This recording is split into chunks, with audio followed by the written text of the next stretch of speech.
The kids get.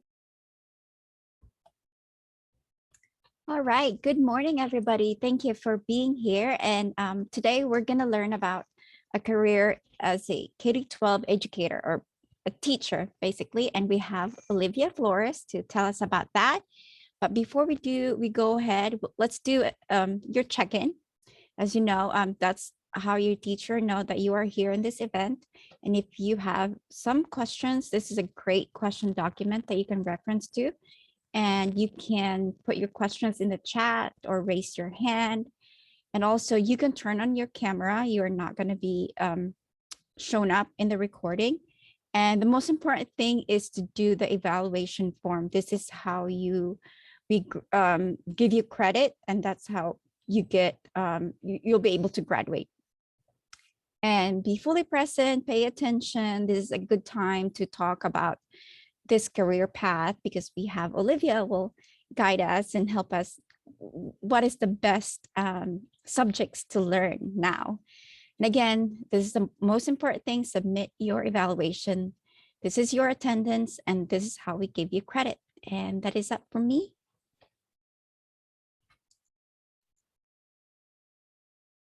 Okay, Olivia. Okay, thank you so much. I'm excited to be with you all today. I'm going to have a short PowerPoint that I'm going to walk you through. So I'm going to go ahead and share my screen now.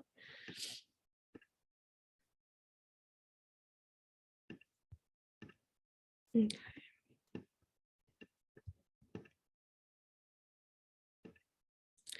So this is how to become a teacher 101, basically. My name is Olivia Flores. I work at Western Oregon University, and my next slide is just hello. And I'm really excited to work with you all today. A little bit about how I like to do presentations is I am totally open for you to drop questions in the chat, or if you want to raise your hand. I'm not sure if we're doing that in this one, but the chat's usually the easiest way for me to get questions answered. And then at the end, I will also leave plenty of time for you to ask me any questions that you have. But I know I've been there before where sometimes I just have a question and I want to get it answered, and that's totally fine with me as well. I'm pretty good at keeping my eye on the chat. Granted, it might take me a minute to notice, but I promise I will get to your questions.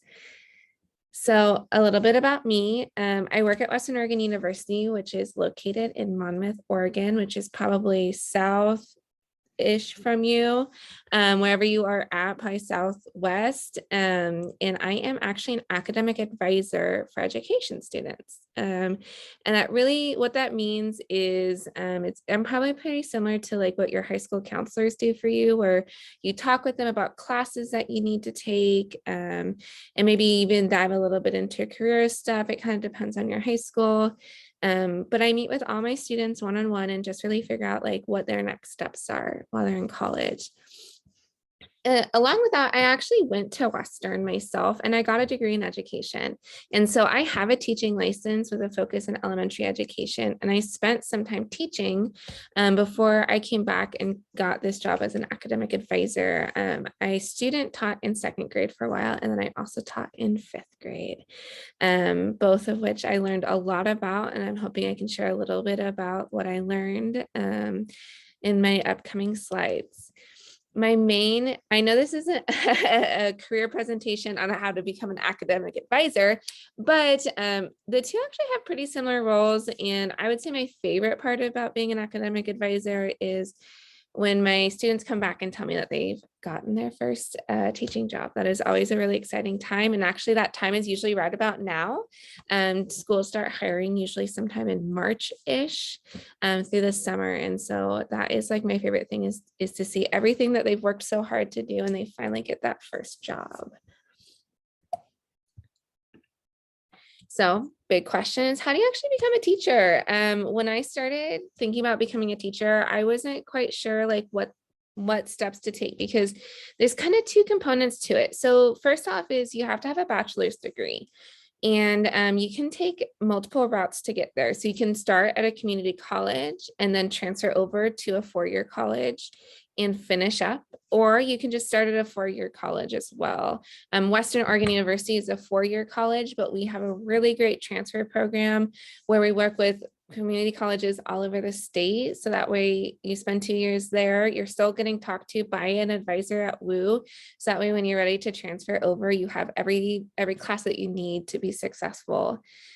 And then the other part of getting your teaching or becoming a teacher is getting that teaching license. Some of you may be familiar with that term, some may not, but teachers actually do have to be licensed in the state that they're teaching in order to be able to hold that job. So in Oregon, our fancy, I guess, department for that is called teacher. TSPC is what the acronym is. And essentially that's the group that gives you a license. It's kind of similar to what you can imagine, like doctors get medical licenses, nurses get nurse licenses, but teachers get teacher licenses. And so most schools that you look at, most colleges that you look at, that license part is going to be something that you do while you're getting your bachelor's degree. And so it's not something that you have to get a bachelor's and then you have to get your license. Usually it's all one nice, neat package. Like for example, Western has that all within one degree. So you do student teaching at the end of it. And you've probably had a student teacher before in your class. And if you haven't, that's basically like an internship where you're in the classroom, kind of helping out the teacher in there. And then eventually you kind of start taking over more and more, and you start teaching lessons while being helped with your mentor teacher in that class. And so at Western, that is your very last year before you graduate to get your bachelor's degree. And as long as you do those 2 steps, you have a bachelor's and you get your teaching license, you're ready to apply for teaching jobs. Those are like the main 2 steps. And so preparing yourself to major in education, most folks who get their bachelor's degree and teaching license will get a major in education, is what it's called. Some schools do it a little bit differently. Some schools have you major, like if you want to be a science teacher, you'll major in science. And then you'll also go through a licensure program, that student teaching portion of it. But like here at Western, every single person who wants to be a teacher majors in education. And so what I always recommend to students, something that you can be working on right now, is try volunteering in like grades or subject areas that you could see yourself teaching. Some schools even have programs to help you do that. Like cadet teaching is a popular term that some schools have, where you can actually go and earn high school credit volunteering or working in an elementary school. I think that's one of the most important things you can do is figure out, like, if you want to be a teacher, you're not quite sure what type of teacher, go volunteer in some classrooms. You think maybe PE, ask the PE teacher at your school if maybe you can be like a TA is often what they call it, but like a teacher's assistant. Some high schools have programs like that where you can go and be like the helper for that class period. Or if not, like try after school programs, try becoming a tutor. I'm going to talk about this obviously a little bit later in this slide too, but there's just a lot of different ways for you to get experience before you're coming to school and committing to that one pathway. And even when you're in college, the classes that you take are going to be helping you make that decision as well. A lot of the different types of teachers you want to be have a little bit of flexibility. So when you first start here, if you're not sure if you want to be a math teacher, not sure if you want to be a PE teacher, we'll probably set you up a schedule where you'll take a math class and take like a exercise science class is what we call it here. And you can really see what subject area is like calling for you. If you like younger grades and you don't really have a subject in mind, luckily elementary, you teach a little bit of everything. So you don't have to have a favorite subject for elementary. You're going to take a little bit of math, a little bit of history, a little bit of science, a little bit of language arts. You cover it all. And then tutoring, I really want to emphasize, because I know a lot of schools do tutoring within itself, where you can even a lot of times find like after school programs that will hire high school students to tutor. And a lot of times maybe you can even find a paid opportunity. And so tutoring is probably the most similar experience you can get besides just being like a full-blown teacher for a class. But it's a little different because oftentimes tutoring is more one-on-one or in small groups, but the principle of teaching is like the same. Do you like helping somebody who's having a hard time understanding something? Do you like that challenge of breaking it down into a way that they can understand? That's something that I'll mention later, but it's a really good, I guess, personality trait to have, that that drive to want to help somebody learn something is essential when you want to be a teacher. And so tutoring is a great way to kind of put your foot in the door. Also, summer camps. I always recommend summer camps are also a good way to do it, because a lot of times you are in charge of a group of students similar to what you would be doing as a teacher. And oftentimes you're teaching them, even if you're not directly teaching them, maybe you're teaching them some life lessons. Maybe you are teaching them like, arts and crafts time, you get to try that out. And so those are the types of things that I just recommend doing now. And then if you do know the subject, like if you do know you want to be a science teacher, try taking some of those advanced classes. If your high school offers it, try taking like AP Bio or advanced, chemistry, things like that can really help you, and maybe even earn credits towards your degree before you even graduated high school. I wanted to talk a little bit about what Western Oregon University offers, because a lot of schools offer the same thing. So I figured if I covered this, then pretty much any college you go to is going to offer similar pathways. But I mentioned that it's good to figure out what type of teacher you want to be. So at Western, we offer like an elementary pathway, which is like your typical, you can teach kindergarten through fifth grade. We offer an elementary middle pathway. So if you want to do that elementary piece and maybe also middle school, you could do this one. And with that, we offer math, science, language arts, and social studies for the middle school route. But we also offer a ton in high school.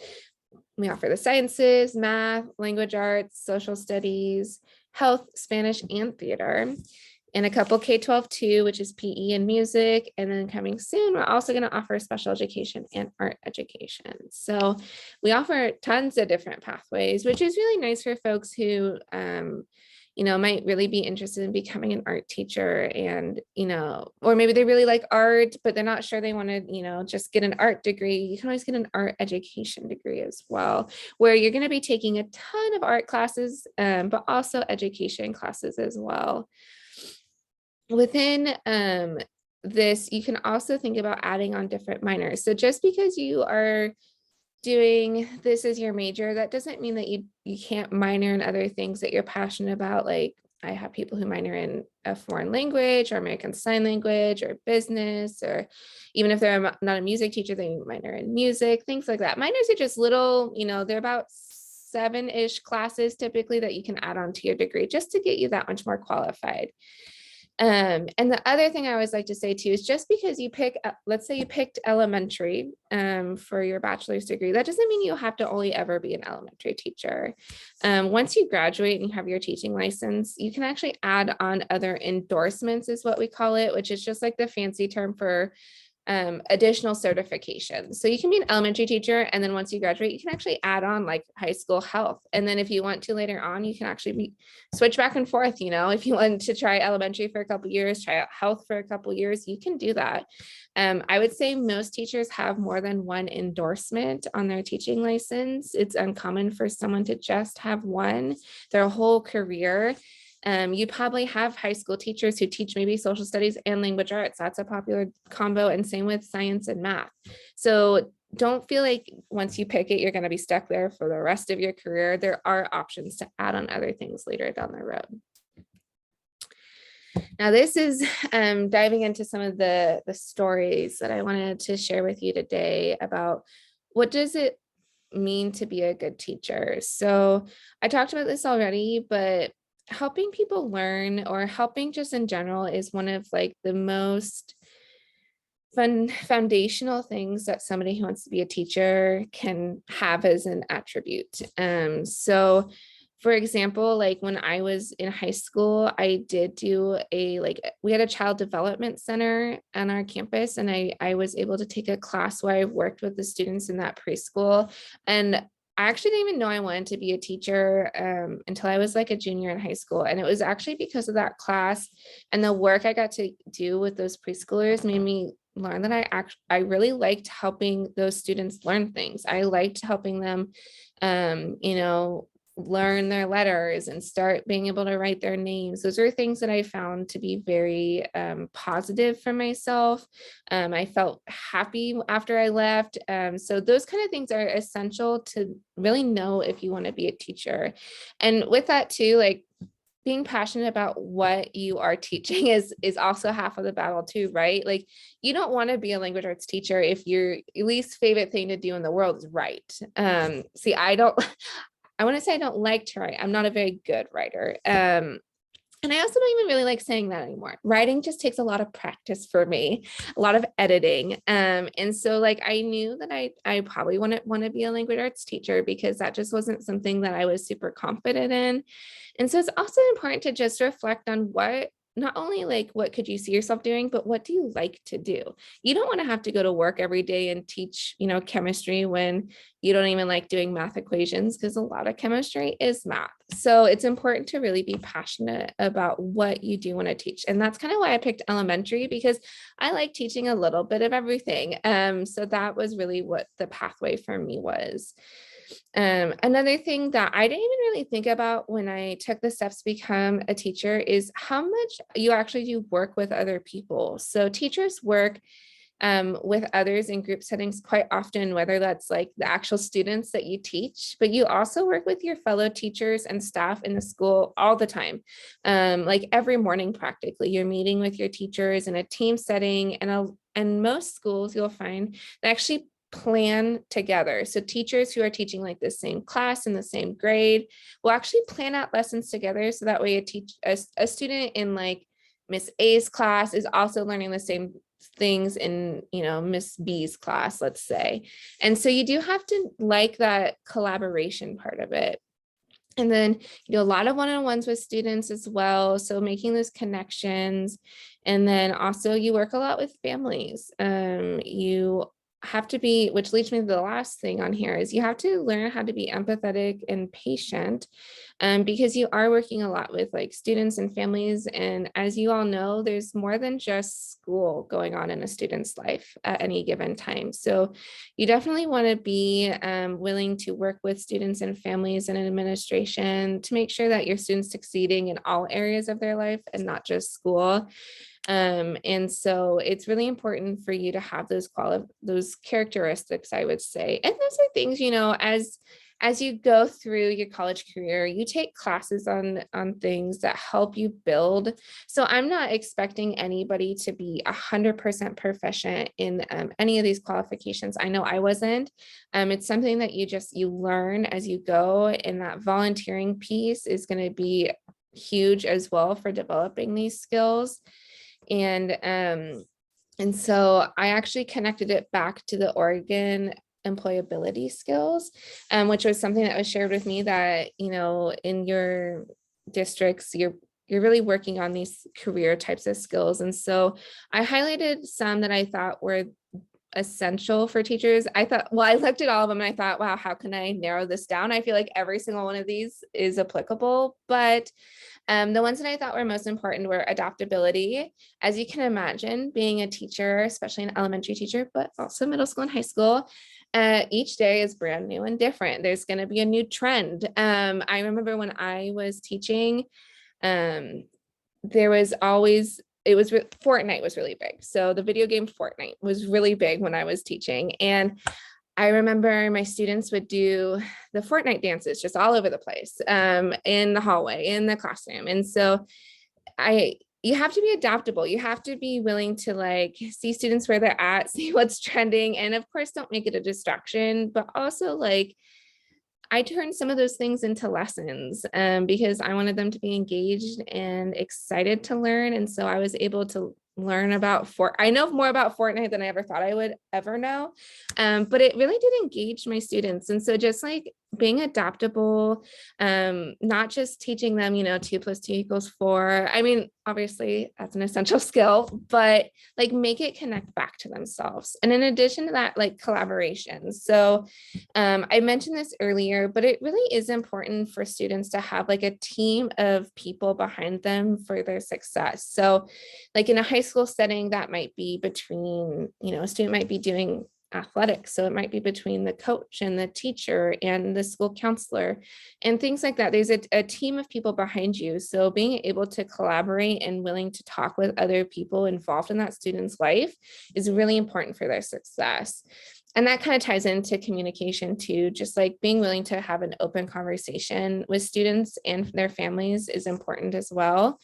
You have to do parent teacher conferences as a teacher, and most of the time those go really well, but sometimes there's hard things that you have to talk to parents about. Whether that's, maybe your child's behind a reading level, here's some things we need to do in order to get us to where they need to be. Those aren't always super fun conversations. And so you just have to be willing to be empathetic and practice those communication skills. At Western, you take a whole class on families and community involvement, and you also take a class on classroom management. So there are classes out there that will help you prepare for those things. Resilience is super important for teaching. It can be a job that requires a lot out of somebody, which is why I think prepping in high school, like really seeing if this is something that you enjoy every day is important. It can be tiring after a long day, and maybe you have an extra meeting on top of that. You can't want to be a teacher just because you have summers off. There's more to that than just that really fun summer vacation. Granted, those were the best. It's so nice to just know that you have some time off, but actually a lot of teachers teach in the summer. A lot of teachers do like summer school, or they do other things. They're prepping for the next year. And so just keep that in mind when thinking about the profession. And then also social diversity awareness. It's really, really important for teachers to have that diversity awareness, because you are going to be working with all different types of students and families and other teachers and other staffs. And so having the ability to work with all people is really, really important, and understanding different ways that cultures communicate. And some cultures have different views on education than others. And so it's important as a teacher to really understand that. Again, you're going to have classes in college. It's not something that you are just going to be expected to know right now. I certainly did not know that in high school. It took classes and practice and learning to get to the point where I felt like I had a good understanding of what to expect and how to be like culturally aware as a teacher. And again, if you have questions, please drop them in the chat. I feel like I've been talking for such a long time. But my next slide is I want to talk a little bit about why it's good to be going into the profession now. So 10 years ago, or maybe now more like 15, you graduated with a teaching degree and your license, and it was almost impossible to get a teaching job. There was a big boom in the education profession, probably in the 90s. And people in the 90s retired a whole bunch, but every spot got filled with somebody new because of how many people were wanting to become teachers at that point. And because they were starting as new teachers, they weren't retiring in like the 2000s, 2010s. And so you would graduate and you would have to just hope you could substitute teach for a while before you could land a job. Now today, though, it's almost the opposite thing. That's why it's nice to be getting into the profession now. So I went and I looked at the statistics because I knew it was, somewhere in the teens, but I didn't want to give you an inaccurate number. So actually, according to the state of Oregon unemployment or employment department, between 2020 and 2030, the teaching profession in Oregon is actually supposed to grow by 16.9%. I linked it. Sourcing is always important too. So there is the link that I got it from. There's a whole bunch of other statistics on there if you're curious. But 16.9% is really high. That means like 1 in every 5 teachers in the next 10 years is going to be leaving the profession. And even then, I actually think it's going to be higher, because a lot of those folks who started in the 90s are retiring at a really rapid rate as well, which is great for you, because that means a lot of teachers who are going through our student teaching program right now are actually getting hired before they even graduate.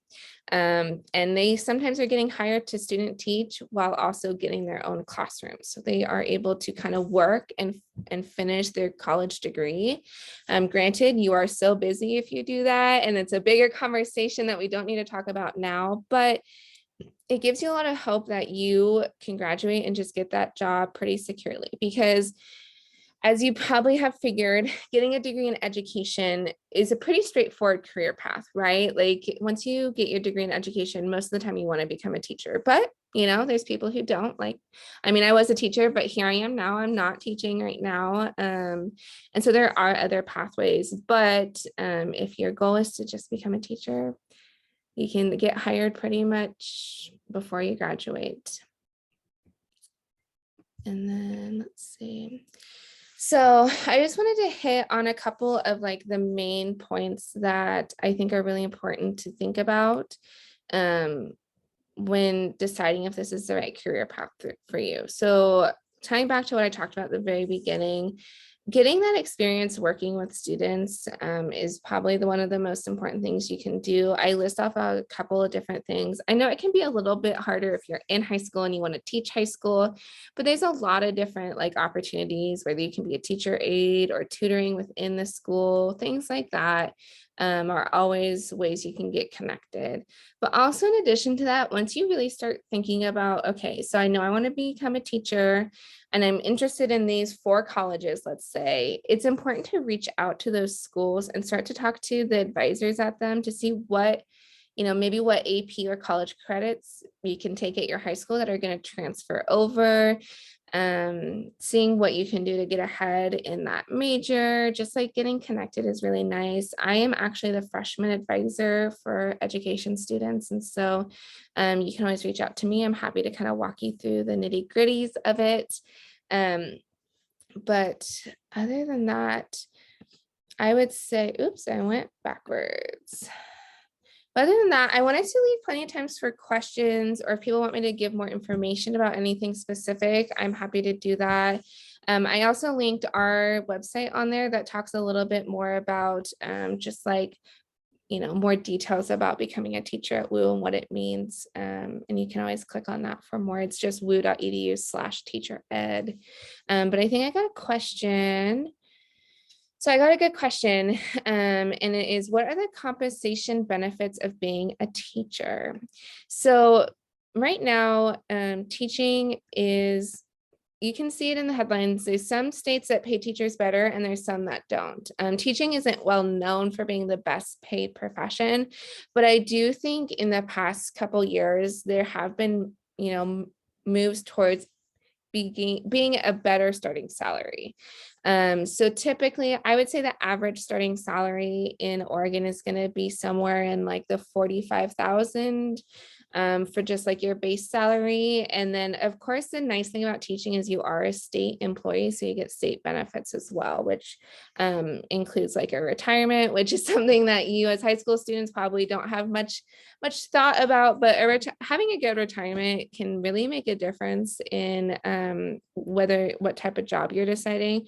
And also on top of that, like a lot of school districts have really good healthcare plans as well, which can also make a really big difference. And so those are things to consider.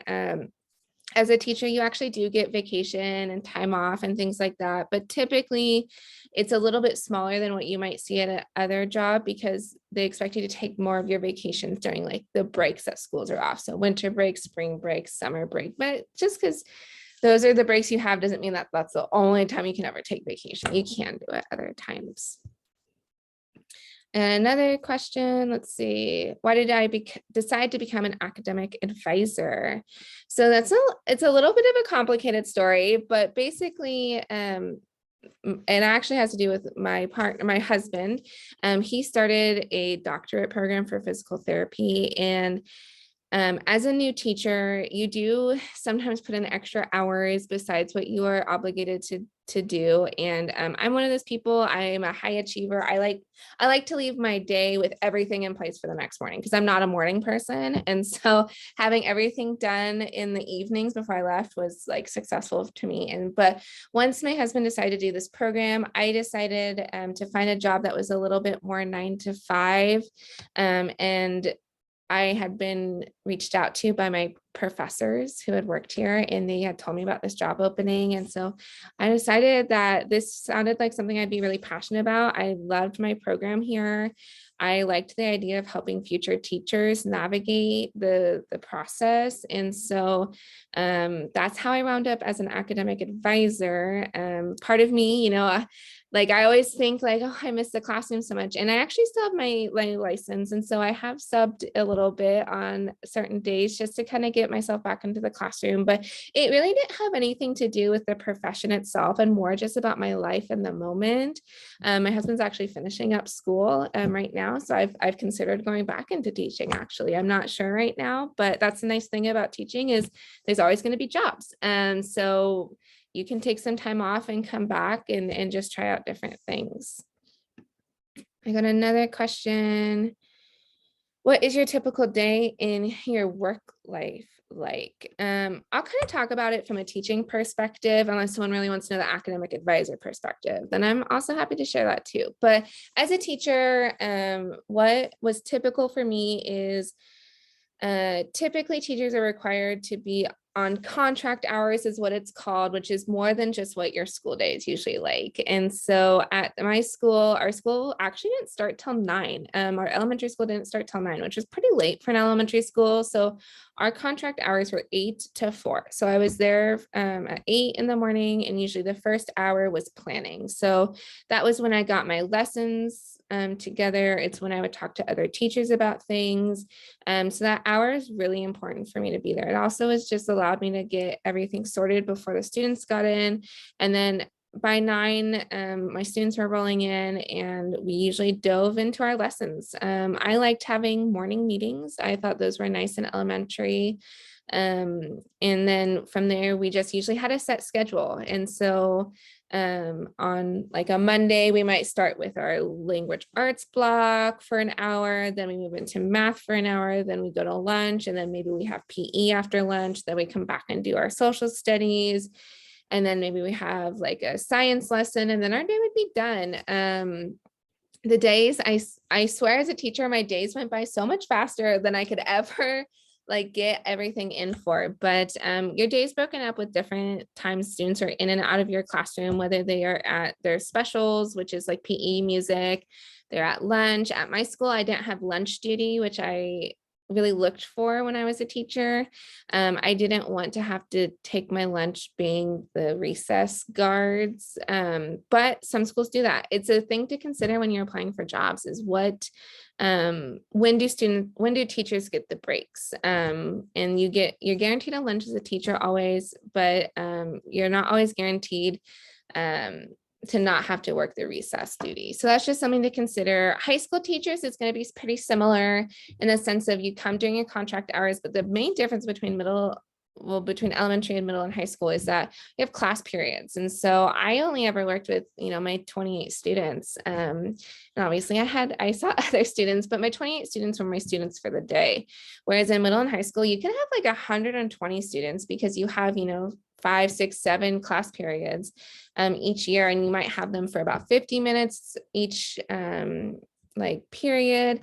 But a lot of times, well, actually, pretty much any school you go to, one of your periods is always going to be your prep period, is what they call it. So you've probably seen teachers on their prep period before. It's that period where they don't have any students, and that's their time they get to prep for things. And on top of that, teachers can actually in middle and high school more often like be coaches for after school programs. And what's nice is if you want to be a coach, like let's say you played softball all through high school and you wanted to like coach softball, you actually get paid extra from your district to do that. So it's not even just a volunteer thing. So if you're also really passionate about something like that, that would be great. In addition, like just clubs as well. A lot of times teachers will either volunteer or get compensated for running a club. It just kind of depends on the club. But that's like typical day in your life of a teacher. Teachers will also get grade days. And so that is essentially when you get like a whole day, no students are there, and you really just get to mostly grade, obviously. But in addition to that, a lot of times I had extra time to like prep for way ahead. You get shocked by how many copies a teacher makes in a day. I would always feel like I had a huge stack of papers and somehow I didn't copy the right thing. And so I'd be running back to the copy room, make that extra set of copies. I had some really great volunteers during my time, and they were huge helps for me as well, especially when we did art lessons with like glitter, because if they weren't there, glitter would have been everywhere. And so each day is just like a little bit different in what you teach and what you do, but the structure actually does remain decently the same. And so that's like day in the life of a teacher. Let me know if you want to know day in the life of an academic advisor. It's not as exciting. I don't use that much glitter. Another good question is it true that your school loan will be waived if you teach for certain years? Yes. So being a teacher in a public school or charter school does qualify you for student loan forgiveness. And right now, the way that you qualify is you have to teach in a school for 10 years. And that is the program. There's also another program, and that like forgives all your loans that you took out while you were in college, any public loan, I should say, which is what most people get. And so you just have to work 10 years, make sure you make the qualifying payments, things like that. And then your loans are forgiven after 10 years, which can be a really great thing. We actually in higher ed, that's the same thing. And we are technically public service as well if you're in a public college. And I have had a professor here who just got her loans forgiven, and it was super exciting for her. And she showed me her balance of 0, and it can make a really big difference. And that's a huge compensation of working as a teacher, is that loan forgiveness. She got like $30,000 just forgiven, which is a lot.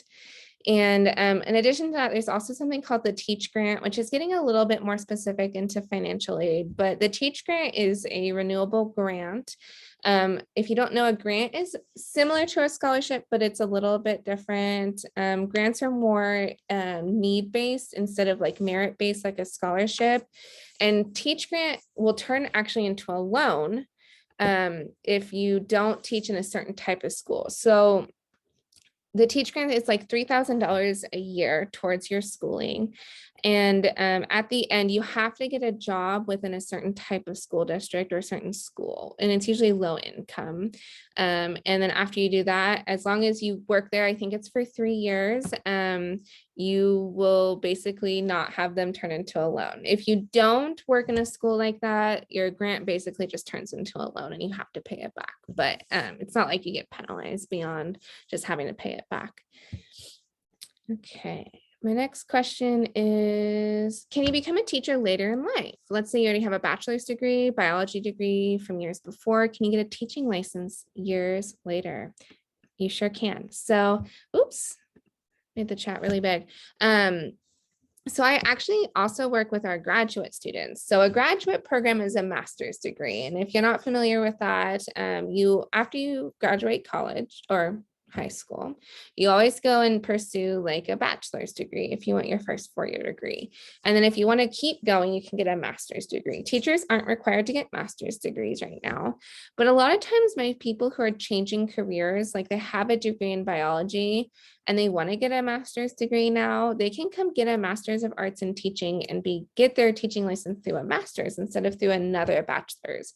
The perk of that is you actually get a pay raise in your school district. Teachers are paid on a scale, which basically means that each year you work at a district, you get a pay raise, but also it moves also with more money. The more like experience you have in terms of like college credits. And so your first step is always like your first year in the district and you have a bachelor's degree, you get like the bottom pay scale. But if you have a master's degree and you've worked in the district for 15 years, you might be getting paid $20,000 more. So you might be making $65,000. The master's degree, usually depending on your district, is anywhere between a $5,000 and $10,000 a year raise. So it can pay itself off pretty quickly. But if a master's isn't for you, there's also programs that just get you a teaching license that aren't connected to a degree, and that's called usually just a licensure program, and those are usually about a year. But long story short, yes, if you are changing careers later in life, you did not get an education degree, but now you want to become a teacher, there are different pathways for you. My recommendation is just connect with a college advisor or someone, if you're subbing in a school district, maybe seeing if you want to do it. Usually school districts are really willing to help their subs become licensed teachers as well. And then another question I got is, Do you have a good work-life balance as a teacher? That's a great question. So I think one thing that's really important is right when you first start is setting good boundaries for yourself. Something that when I very first started, wasn't very good at, to be honest. It was something that I had to learn how to do. And so oftentimes my problem was not getting to school early. As I mentioned earlier, I'm not a morning person. But my problem was typically I stayed too late. I would stay past my contract hours. So school and my contract hours ended at 4. Students usually left at 3:30. And then I only gave me like half an hour to like get stuff done for the next day, which as a very brand new teacher can be a little bit hard. And so typically I stayed, half an hour late. I don't recommend that because you're not getting paid for that time. But for me, like it was a hard habit to break, I should say. But I do know that veteran teachers who've been there for usually after 3 years, it gets a lot easier because you have the stuff prepared, you know what you're doing, you have a lot of confidence, I think is half of it too. It's just like, you've done it twice now. It's your third time. You feel good. You've learned from what you made mistakes on. And so by the time you're a third year teacher, usually your work-life balance is pretty great. Again, it depends on your personality and just making sure you set those boundaries with yourself. Say, if you have to stay late one day, maybe you just always know you're going to stay late on a Thursday. That's your one day you're willing to stay late. You don't bring work home with you on the weekends, things like that, because there's always work for a teacher. And that's really similar to a lot of jobs. There's always going to be work you can do. And that's even true with my job here. Like, I never don't have emails that I could answer. And so, but I've been really good. Once I'm done with my day, I just close my computer and I leave. As long as there's nothing like pressing or urgent, I think that you can have really good work-life balance as a teacher, just by being strong when you very first start and talking to other teachers too about how did they maintain their balance. I think I just got another one. I've heard that a lot of teachers quit after 2 years, give or take. Is that true? And do you have any tips to avoid burnout? So that actually is true. So there is, and I just was actually looking at a stat, and it's like within 5 years, I think it was like 30 to 40% of teachers leave the profession, it's a high number. And I think that ties really back into those boundaries, setting them early, because I don't know anybody who would want to work 12 hours a day, 5 days a week, and only get paid to work 40 hours. But as a teacher, it would be easy to like feel like you could work those 12 hours, every single day, be at work from 8 to 8. And I think that's one of the biggest things that I've seen in the profession is people get really burnt out because they are not setting those boundaries early. And your school administration should not ever encourage you to work those extra hours outside of your contract hours. And so avoiding burnout, well, I think it also ties way back into what I talked about at the beginning, is making sure this is something that you like to do. Like, do you like teaching at the foundation? Is that something you enjoy doing? Are you getting into the profession for the right reasons? Is something that can just be like baseline. I've had people who go all the way through their bachelor's degree right until they get to student teaching. They didn't really work with students before. And then once they start teaching or student teaching, they're like, whoa, this isn't what I expected. I've learned that maybe this isn't the profession for me. And we were able to, help them change their degree into something else. And so I think also just being honest with yourself when you're going through your program to see if this is something you're really enjoying is important as well. But at the end of it, I think avoiding burnout, a huge part of that is just those clear-cut boundaries, with giving yourself grace too. I'd have my boundaries, and sometimes I look at the clock and it's 10 minutes past, and that doesn't mean that I'm going to show up to work 10 minutes late the next day. That's not really how contract hours work. But I think just also building a good support system too. I worked with, when I was interviewing for jobs, I actually like was able to connect with the team of teachers I would be working with, and making sure that like it felt like a team that would be supporting of me as a brand new teacher.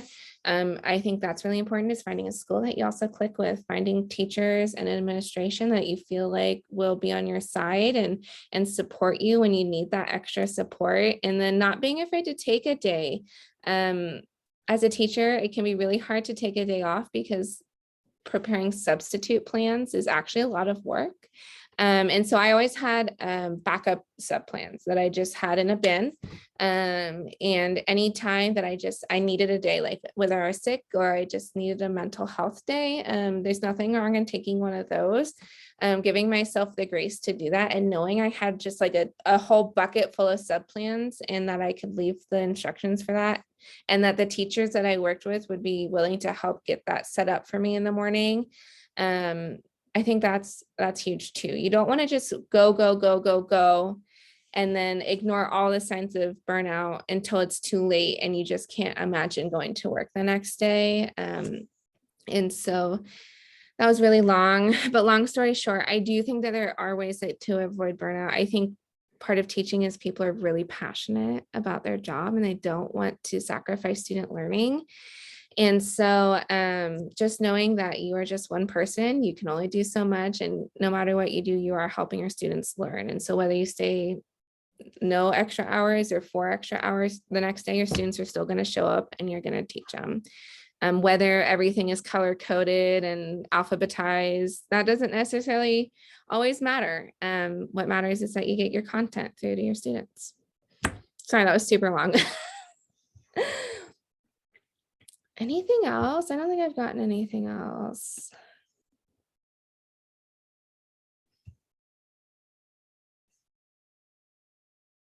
Okay, well, I think that's all the questions. Well, thank you so much for joining us today. Yes, A of course. lot of great information. Yeah, I was happy to be here. And again, if any of you have questions down the road, you can like contact me through that website I linked, or just look up Western Oregon University, and my contact information is on our website. But I appreciate you all being here today, and it was super fun to do this. I haven't done one of these in a while. And if you think of questions on the road too, don't hesitate to reach out. All right. Thank you.